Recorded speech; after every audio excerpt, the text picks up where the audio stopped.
Chin chin café! Bon, ben chin chin tout le monde.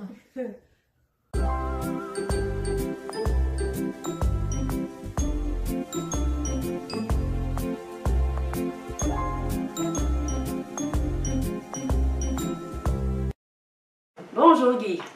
Salut Maureen. Comment ça va? Ça va bien toi? Ça va, ça va. Merci d'être venu dans mon humble demeure. Ben, ça me fait plaisir.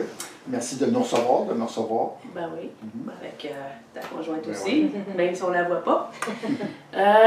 C'est ça, moi je voulais savoir. Moi je t'ai invité parce que bon, je sais que j'ai fait plusieurs critiques des livres qui venaient de ta maison d'édition, autant que tes propres livres à toi. Je me suis dit, ben, pourquoi pas l'inviter, hein, tant qu'à faire. Merci. Je vais commencer par la question piège. Qu'est-ce que tu rêvais de faire, toi, quand tu étais petit? C'était quoi ta passion? Ça dépend à quel âge qu'on recule. C'est quand j'étais jeune, mettons à 8 ans à peu près, j'ai déjà pensé devenir pompier. Mais bon, tu sais, là, on recule dans le passé. Là.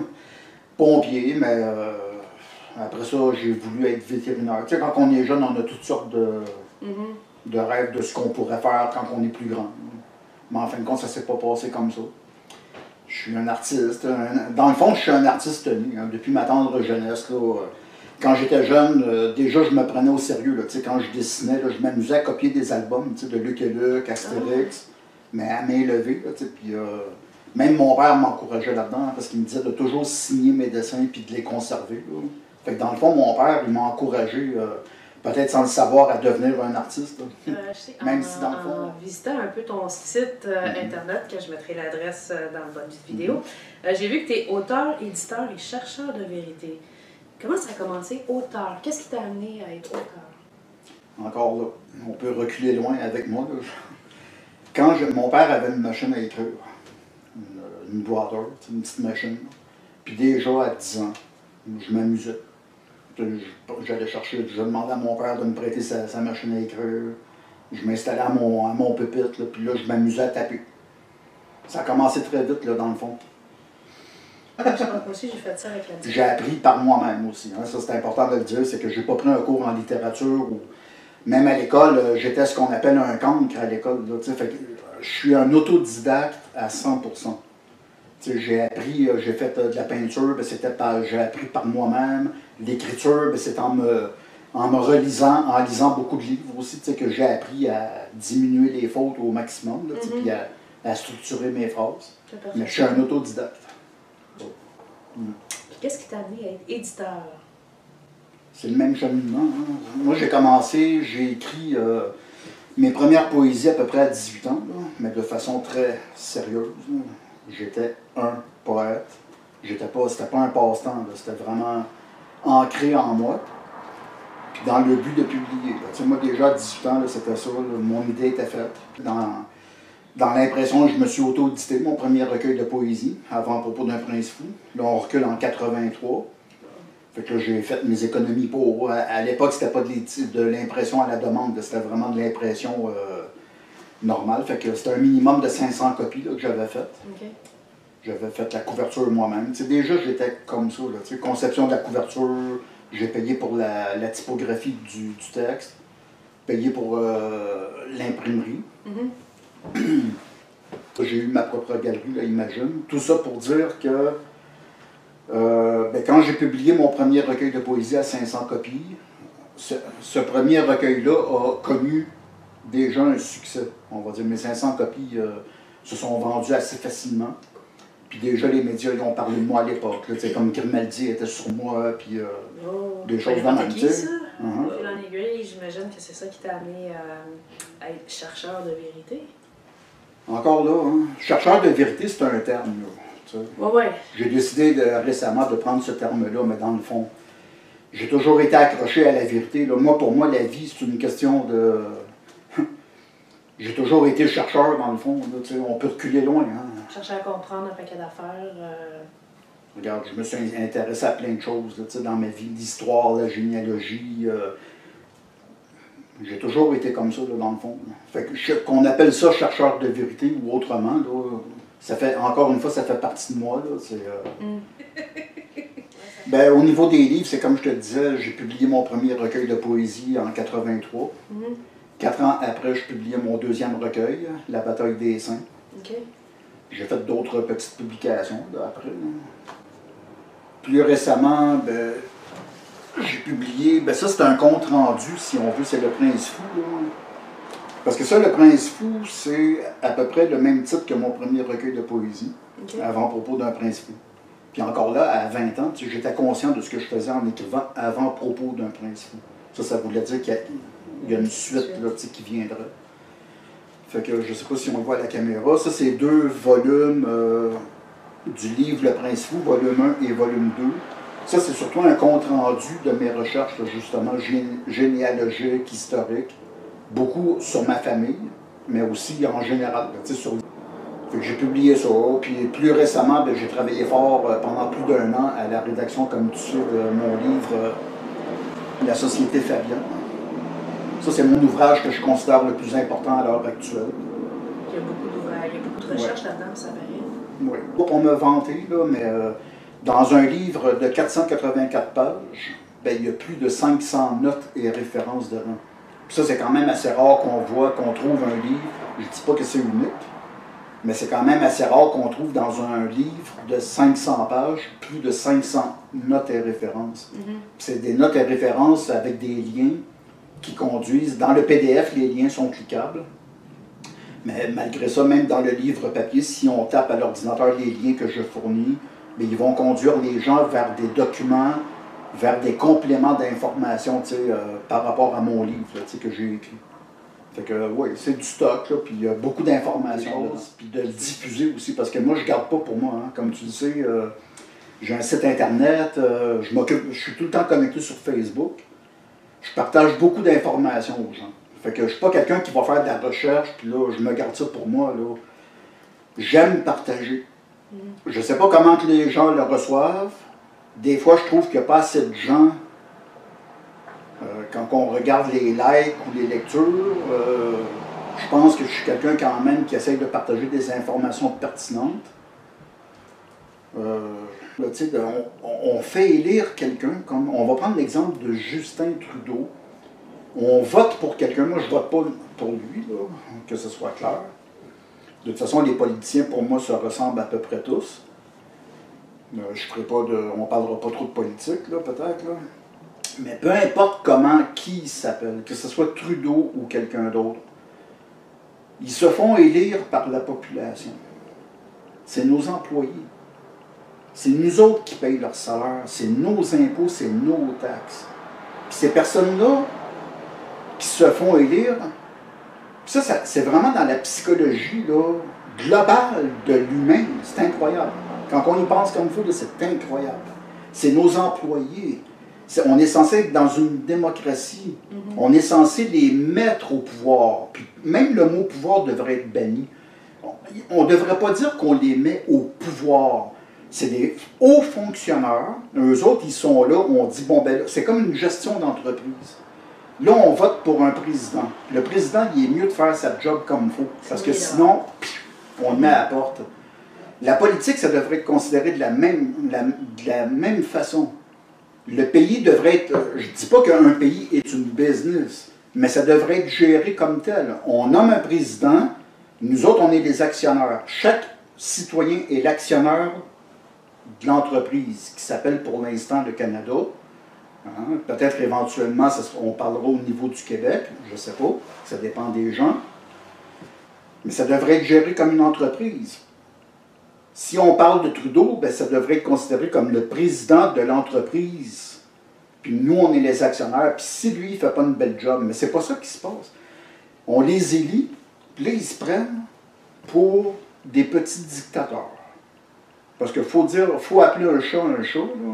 Ils se prennent pour des petits dictateurs. Eux autres, là, ils décident, avec leur petite gang, là, on va garrocher de l'argent à gauche, à droite, on va envoyer des millions en Afghanistan, au Rwanda. C'est votre argent, mais on s'en fout. Continuez, petit esclave, à travailler. Allez du matin au soir, puis soyez épuisés pour qu'on vous enlève le droit de penser, de réfléchir. Nous autres, on va prendre votre argent, puis on va la garrocher où on veut. C'est ça un peu de la poésie lui, il en parlait déjà au 16e siècle, c'est la servitude volontaire, c'est qu'on se soumet.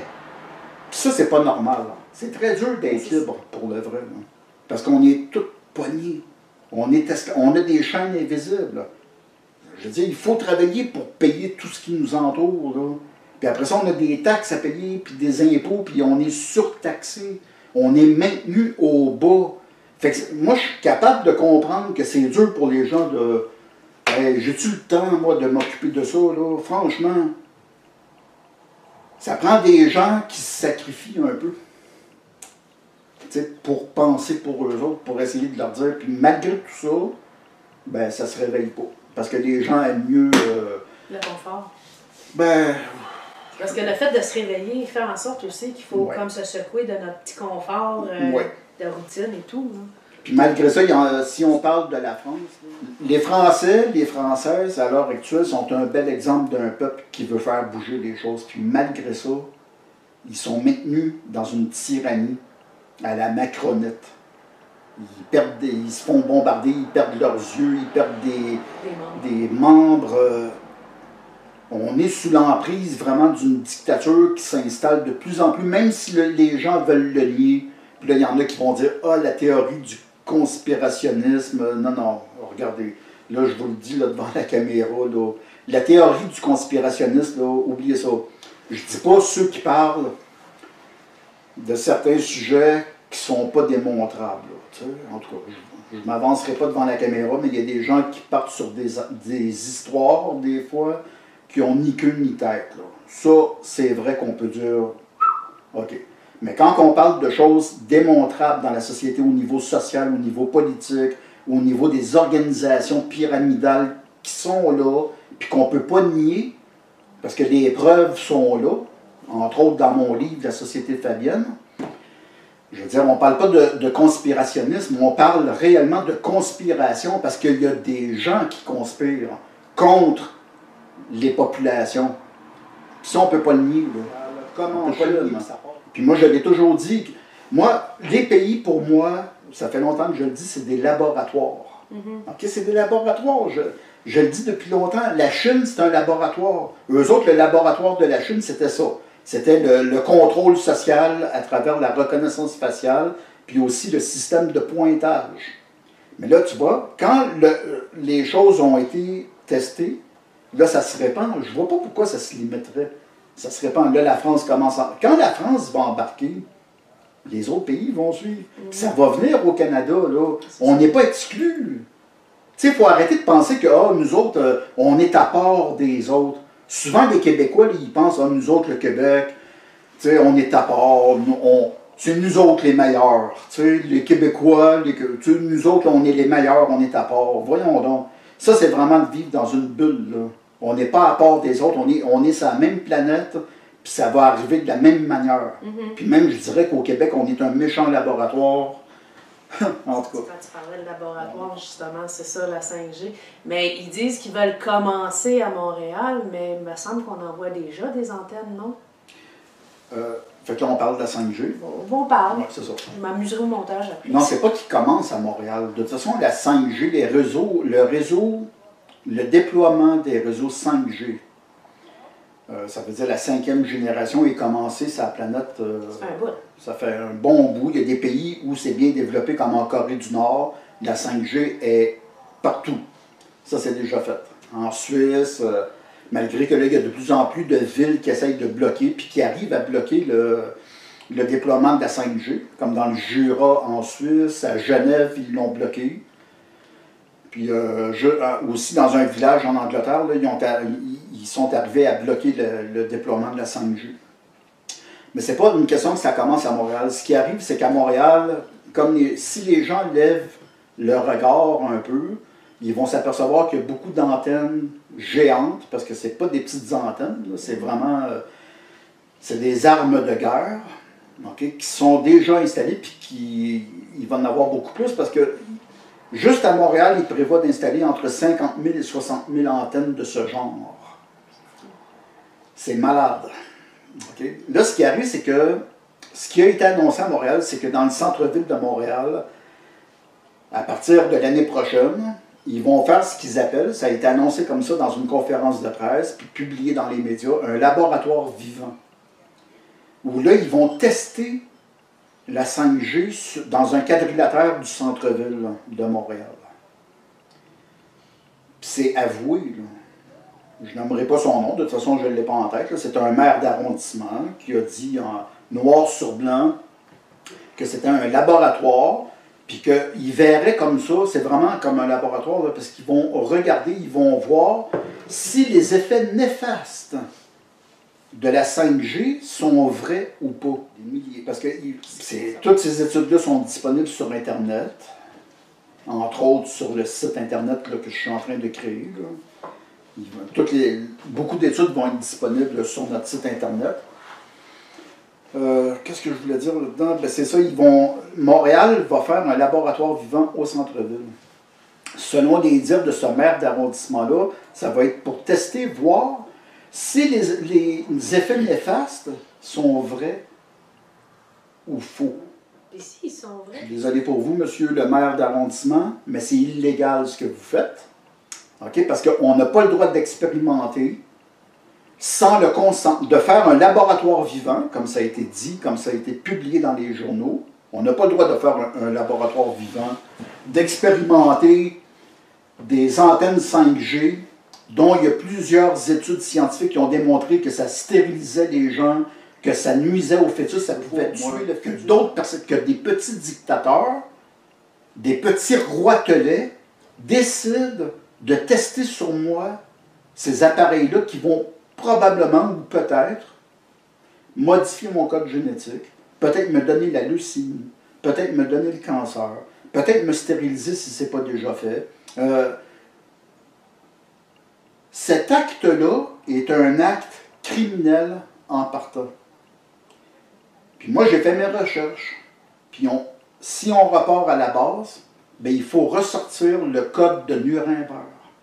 Le code de Nuremberg, c'est tout publié sur mon site personnel, puis là, c'est publié aussi sur le site de l'association que je suis en train de créer pour combattre le déploiement de la 5G. Le code de Nuremberg, c'est le tribunal international, le premier tribunal international qui a eu lieu, entre autres pour les criminels de guerre nazis, mais aussi pour les médecins nazis. Les médecins nazis qui faisaient des expérimentations justement sur les humains, entre autres sur les juifs et d'autres catégories de gens, okay, sans leur consentement, évidemment, là, parce que c'était vraiment des tortures, en tout cas. C'est des choses innommables. Le tribunal de Nuremberg, pour les médecins, c'était justement pour condamner ces gens-là qui ont fait des expériences sur les êtres humains. Ça s'appelle le code de Nuremberg. Puis ça, là, c'est très rare que les gens en parlent, parce que c'est gardé sous silence. C'est important que ces choses-là soient gardées sous silence.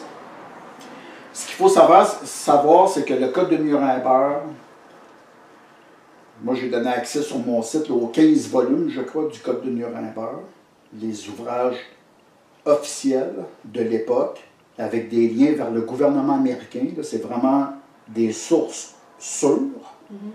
Puis ce qu'on lit dans les aspects principaux du code de Nuremberg, c'est les 10 points que le tribunal a notés. Puis le premier point, c'est sur les expériences sur les humains, c'est que c'est sur le consentement. Puis ça, c'est dans le code de Nuremberg. Il faut que les humains soient consentants. C'est le premier point. Puis il y a plusieurs autres points là, importants.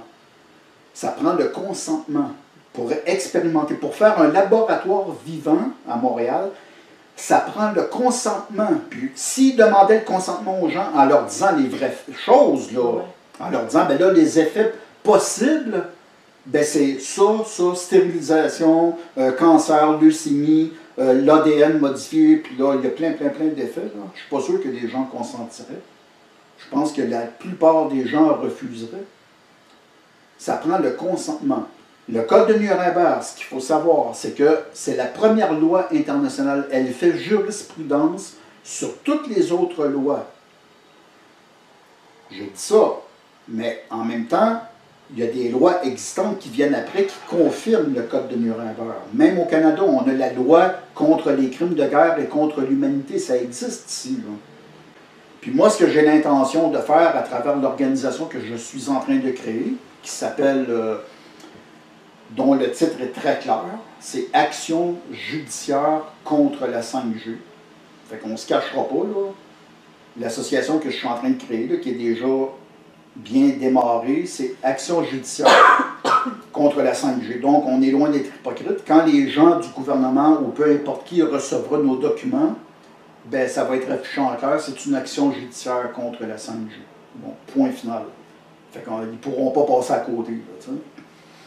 Puis moi, je veux mettre en valeur beaucoup le texte de loi, si on veut, là, ça va être le Code de Nuremberg, qui va être mis en avant. C'est très important. Là. Ce que je suis en train de dire, peut-être que je l'exprime mal, mais c'est très important. Là. Il faut que les gens comprennent là, que ce qu'ils sont en train de faire, que ce soit en Suisse, en France, au Danemark, en Angleterre, aux États-Unis, au Canada, au Québec, à Montréal, c'est illégal. Ils sont en train d'installer des antennes géantes basées sur des ondes millimétriques. Les ondes millimétriques, c'est une arme de guerre développée par le gouvernement américain. Tout est publié.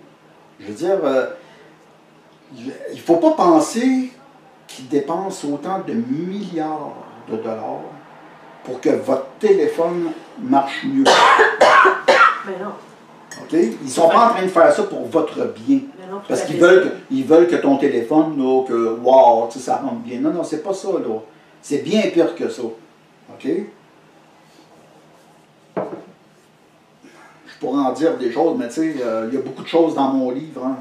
Ah, Achetez mon livre. Là, je dis pas que c'est la Bible là, qui a tout là-dedans. Mais il y en a une bonne partie. Je ne suis pas le seul à faire des recherches et à dénoncer des choses, là, mais achetez mon livre. C'est pas de la vente que je fais là. Achetez-le. Achetez-le en PDF s'il faut, ça coûte 7 $. Vous allez en apprendre des choses. Je confirme. Qui va être le maire de Montréal, ou le premier ministre du Québec, ou le premier ministre du Canada, il ne faut pas les laisser faire. On est averti qu'ils veulent faire un laboratoire, il faut les arrêter. Il n'est pas question qu'ils fassent des tests pour voir si la 5G est nuisible à la santé. Voyons, c'est illogique. Il faut les arrêter direct là. Il ne faut pas, justement, consentir à la servitude volontaire que de la Boétie disait déjà en 1500. Tu sais, tout est lié, là. Tu remarqueras, Maureen, que tout ce que je parle, même si ça paraît échevelé, tout est lié. Renseigné à cette époque-là, c'est un peu plus normal. Mais de nos jours, avec Internet, avec tout ce qu'on a comme information, on n'est pas censé se laisser enfiroiper comme les gens se sont fait enfiroiper en Allemagne en 1929 jusqu'à 1945. On n'est pas supposé. On est supposé être très informé. Les gens à l'époque, s'ils avaient été bien informés, okay, ils auraient arrêté ce mouvement-là des nazis là, qui prenaient naissance avec des petits fonds. Mes propos sont basés sur des faits. Là. En lisant mon livre, on peut déjà en savoir une couple. Là, avec le groupe Bilderberg. En tout cas. Ça vaut la peine de vérifier les liens que tu mets dans ton livre, justement. Je ne les ai pas toutes vérifiés, là. Mais pour en avoir vérifié une couple, c'était comme oh, t'as la mâchoire qui tombe. J'ai compris que la Société Fabienne, c'est un enjeu, c'est une organisation très importante qui nous a menés à ce qu'on est aujourd'hui. Je ne dis pas que c'est la seule organisation. On le sait qu'il y a les francs-maçons, tout ça. Là. De toute façon, tout est interconnecté. Mais la Société Fabienne, eux autres, là, franchement, là, oui, il y a des francs-maçons, oui, il y a des sociétés secrètes, plus ou moins connues. La Société Fabienne, eux autres, c'est pas vraiment une société. C'est ça qui est bizarre. C'est pas vraiment une société secrète.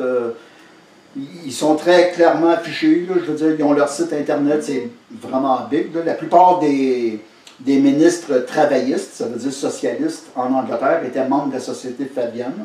C'est pas une société secrète comme telle, mais ils agissent comme une société secrète. C'est qu'ils ont des plans, puis ces plans-là, ben, ils font en sorte que ça arrive. Ils ont un objectif, puis ces objectifs-là sont basés sur la patience. Ça fait partie de leur propre devise. Ils basent leur méthode sur le gradualisme. Ça veut dire qu'eux autres, ce pas des révolutionnaires. On peut faire avec les moyens qu'on a pour l'instant l'instant. Mais si on ne bouge pas rapidement, moi je le sais qu'ailleurs ça bouge, là, il arrive à faire bloquer la 5G. Là, je vais m'adresser aux Québécois par contre, là, puis aux Canadiens à la limite. Réveillez-vous! Je suis en train de créer une organisation, ça s'appelle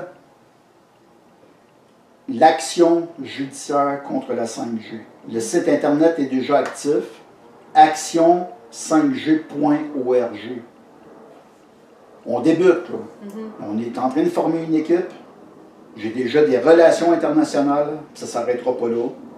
Je nommerai pas qui, mais là, on est en train de traduire un avis juridique de 75 pages. Je nommerai pas son nom, là, mais c'est une de mes collaboratrices au sein de l'organisation que je suis en train de créer. Elle est en train de faire la traduction d'un avis juridique qui a été fait par un avocat du Danemark qui est déjà très impliqué contre la 5G dans ce dossier-là. Moi, je vous dis, il va y avoir de la collaboration internationale, puis on ne se laissera pas faire. De là à dire qu'on va arrêter le globalisme, on a affaire à un monstre. Okay? Quand on parle de la bête, ben, on est dedans. La marque de la bête, la puce électronique qui va nous... On est dedans. On est dans la bête. Combattre la bête, peut-être que oui, là, mais au moins mettre des bâtons dans les roues puis mettre des stops. T'sais, il faut qu'on les fasse chier. Là. On n'a pas le droit de se laisser faire. Si on garde le silence, on consent. Si on consent, on est foutu. Fait que si on prend la peine d'informer les gens, cherchez sur Internet ou vous irez voir notre site Internet qui est déjà actif, action5g.org. Il va y avoir de plus en plus d'informations dessus. On ne fait que débuter. Sinon, allez sur Internet. Cherchez 5G, là, des problèmes. OK? Les informations sont là. La conférence là, de Montréal, là, elle a eu lieu, ça a été publié dans les médias. L'information est là. À partir du moment où on a l'information, puis que les gens font la sourde oreille puis qu'ils gardent le silence, ça équivaut à un consentement. Dites-vous. Fait que j'ai beaucoup de parlotte. Ouais, mais moi, c'est sûr, quand je me laisse aller sur ces sujets-là, c'est sûr que ça m'emporte, puis c'est sûr. Oui, il suffit. Si on veut en savoir plus, on a juste à aller sur ton site. Bon. Celui que tu commences aussi là, sur la 5G. Bien, il y a mon site personnel, guybouliane.com, mais il y a aussi le site de l'organisation que je suis en train de créer pour combattre la 5G. En souhaitant que les gens nous suivent là-dedans, parce que dites-vous bien que c'est l'union qui fait la force. Hein. Il y en a déjà qui ont dit pourquoi un membership? Ben, moi, je vais le dire tout de suite pourquoi un membership. Premièrement, 10 $ par année, c'est pas la mer à boire. C'est même pas 1 $ par mois. Puis deuxièmement, le financement va être important. Je veux dire, il faut arrêter de penser que tout va être gratuit. Je veux dire, si on veut fonctionner réellement en tant qu'organisation, ça va prendre de l'argent pour les dossiers, imprimer les dossiers, envoyer ça à des gouvernements. Tu sais, les dossiers qu'on va envoyer, là, ça ne sera pas un dossier de 15 pages, là, ça va être un dossier avec les recherches scientifiques, avec les textes de loi, puis les mises en demeure, puis tout ça. Puis éventuellement, on va avoir des frais d'avocat. Fait qu'il faut arrêter. Tchin tchin. Ah ben, tchin tchin. Fait que je sais pas, toi, si tu veux, peut-être... Ben, je t'en ai dit pas mal. Ben, finalement, ben, c'est ça. Pour en savoir plus, il suffirait d'aller sur tes deux sites. Puis, un petit mot de la fin. Réveillez-vous. Tchin tchin café. Tchin tchin.